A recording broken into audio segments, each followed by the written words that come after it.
एक घने सब्ज और खुशबूदार जंगल में एक शरारती मगर प्यारा सा खरगोश रहता था जिसका नाम था चन्नू खरगोश।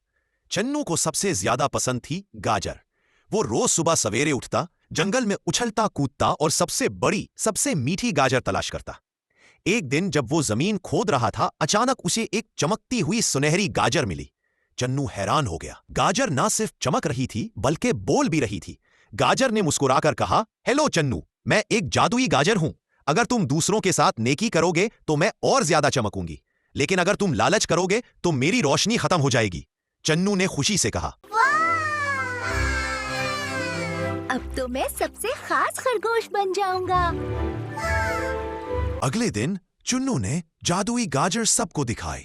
जब एक छोटा सा हिरन भूखा था तो चुन्नू ने फौरन गाजर का टुकड़ा उसे दे दिया, और जैसे ही हिरन ने खाया, गाजर और ज्यादा चमकने लगी। मगर दूसरे दिन चुन्नू ने सोचा, क्यों ना आज सारी गाजर में ही खा लो।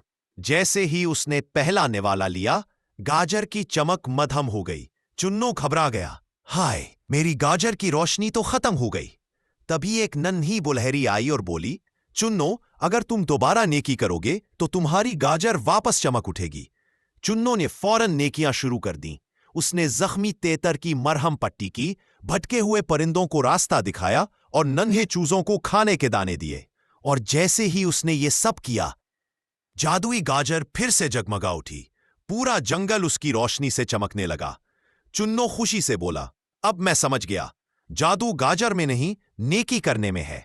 और उस दिन के बाद चुन्नू जंगल का सबसे मददगार और प्यारा खरगोश बन गया। Lesson: the real magic is in goodness and love.